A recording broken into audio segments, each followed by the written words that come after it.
Hello and welcome back to your South King County real estate update. My name is Sarah Eggleston with Stone Egg Realty at John L. Scott, and I am back with your South King County real estate news for the week. I'll go ahead and jump right on into the slides. Okay, so as I said before, my name is Sarah Eggleston with Stone Egg Realty at John L. Scott. Today is April 29th, 2022, and this is your local real estate update. Mariners schedules are in. Just one last reminder about that. I only have a few more left, so if you want one, please let me know as soon as possible, and I will get one to you. And what happened this week? I have a meeting each week with a group of real estate agents in my office. We chat about challenges and wins and help each other with whatever we're struggling with.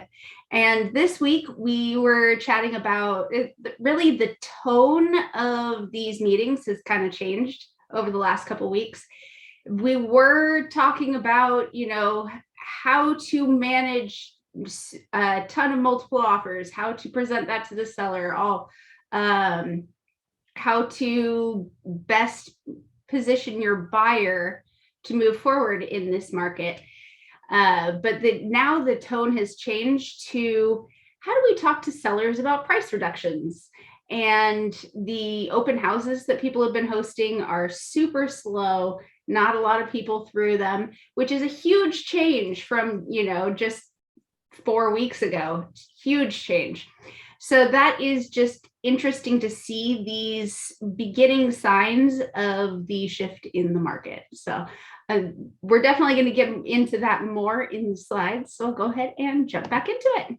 Okay, Seattle saw fewer bidding wars in March, but remain among most competitive home buying markets. As I was just saying, fewer bidding wars, not as many buyers per home right now. We're getting a little more inventory on the market. A few buyers are stepping out of the market. So that balance is kind of coming about. The Seattle metro area homes saw the 7th highest rate of bidding wars in the country in March. Even though things are softening up, that doesn't mean buyer demand is gone. People are really excited to buy a home still, and a lot of them are afraid interest rates will go up sooner and want to purchase before that happens. Most home buyers still face bidding wars, but is way down from what it was. The median home price in Seattle was $771,600 in March, and in March 2021, it was $618,100. So 25% increase in home values in a single year. That is crazy. That's just really, really intense. There's still a ton of buyers in the area, even if a few have dropped out of the market. So in our area, we're a little bit insulated. We really expect demand to remain strong. This was a quote from Redfin's chief economist. We expect bidding wars to ease further in the coming months as rising mortgage rates price more buyers out of the market. That should provide some relief for buyers who can still afford to buy, as they'll likely face fewer competing offers and may no longer need to offer drastically over at the asking price in order to win.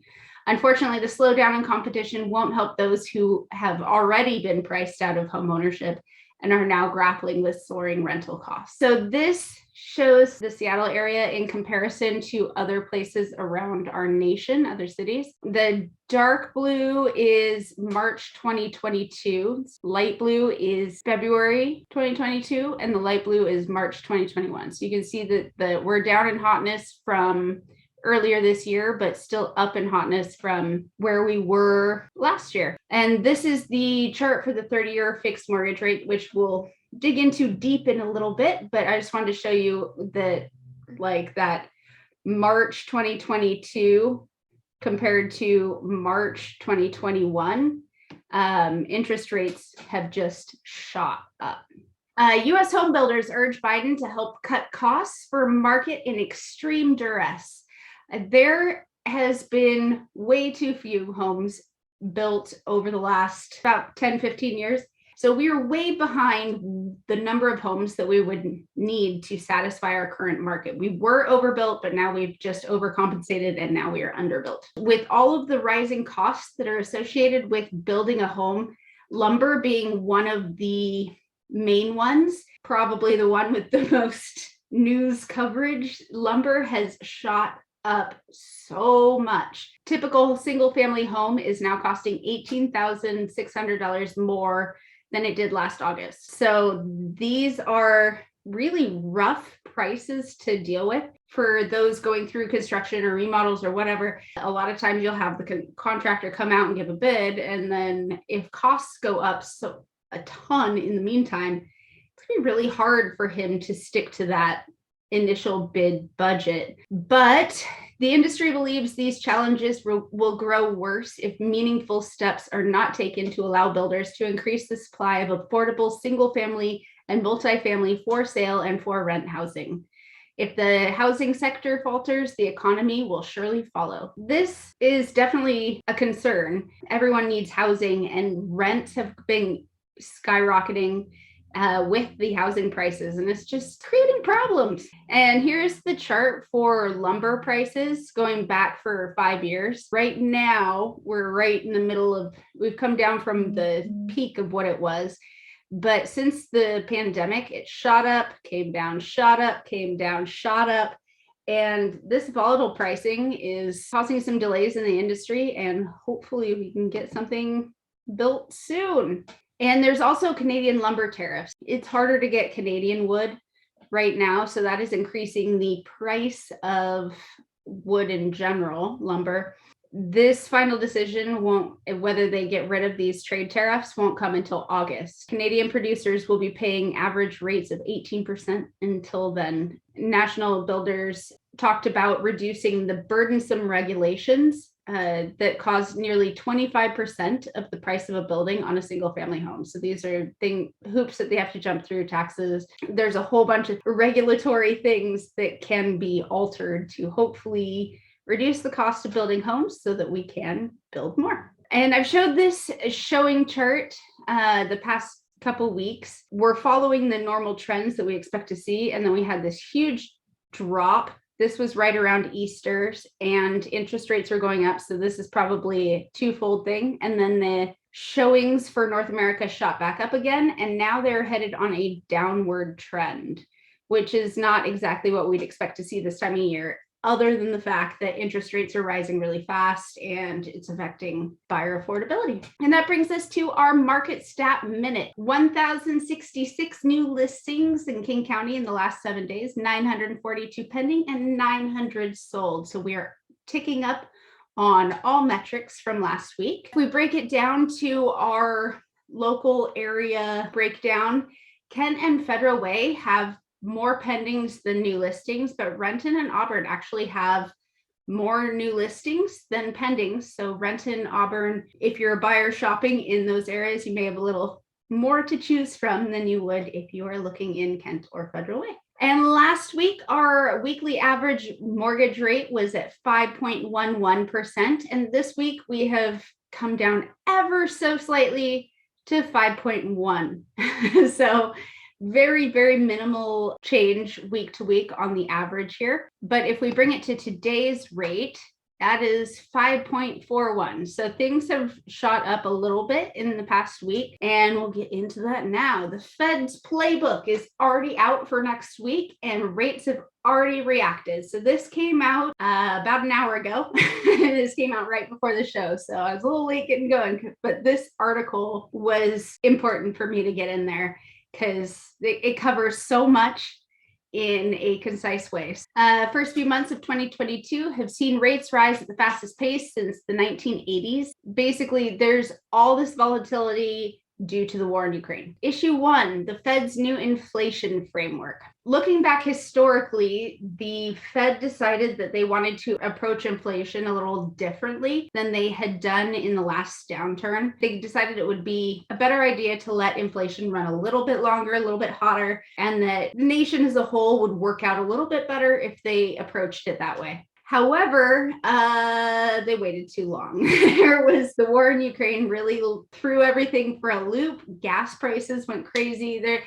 There was a lot of things that happened all at once and basically added up to the Fed didn't act soon enough. Issue 2, the underestimation of post-COVID inflation. Yeah, basically they acted a little bit too late. This post-pandemic inflation just went nuts. There was a little bit of a pause for Ukraine, but you can see this chart is going up very quickly from January to where we are now. It is crazy how much this jump is. So the January 5th Fed minutes showed how serious the Fed was, and rates jumped up significantly, as did the 10-year Treasury yield. Issue 3, pause for Ukraine. So we saw that little pause in that chart for the Ukraine war. And the bottom line is with the Ukraine issue is that it stretched rates briefly lower like a rubber band, thus increasing the momentum, which they continued to skyrocket. So it was basically just pulling back that rubber band and snap.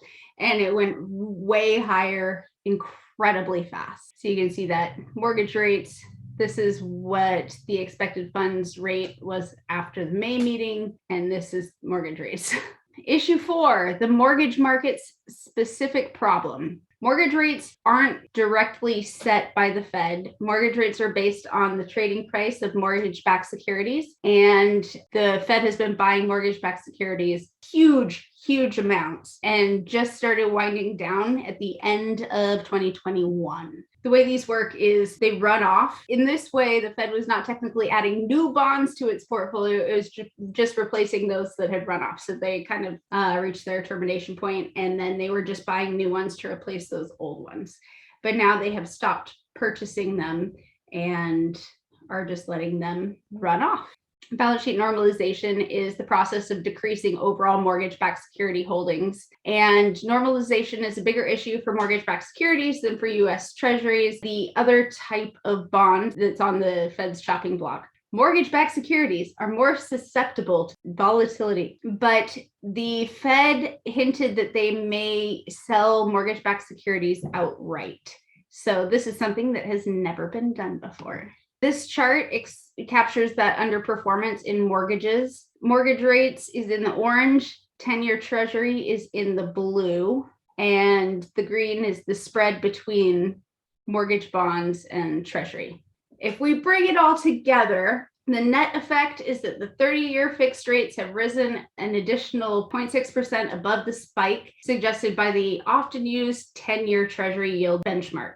So if you look at this, the 2-year, 5-year, and 10-year Treasury yields have all kind of lined up. When that happens, when they all line up like that, generally we see rates go down eventually. But that is an eventually. It's measured in months as a minimum. And in 2005, it took more than a year for the big reversal to happen. So you can see these red lines are all of the yields meeting up, and then the rates go down. So we'll see what happens and how long that takes. No one really knows what's going to happen over the next year. This was from AVP Housing Economics. And one last reminder about those Mariner schedules. If you want one, please let me know as soon as possible. I do not have that many left. So they'll be gone in a week or two at most. So please reach out and let me know if you would like one. If you have any questions, please feel free to reach out. I'd love to have a conversation with you about the real estate market in your area, or if you're thinking about moving to an area, we can chat about that as well. I will be back here next Friday at 3 p.m. with your South King County real estate update. Thank you so much for joining me, and have a fantastic week.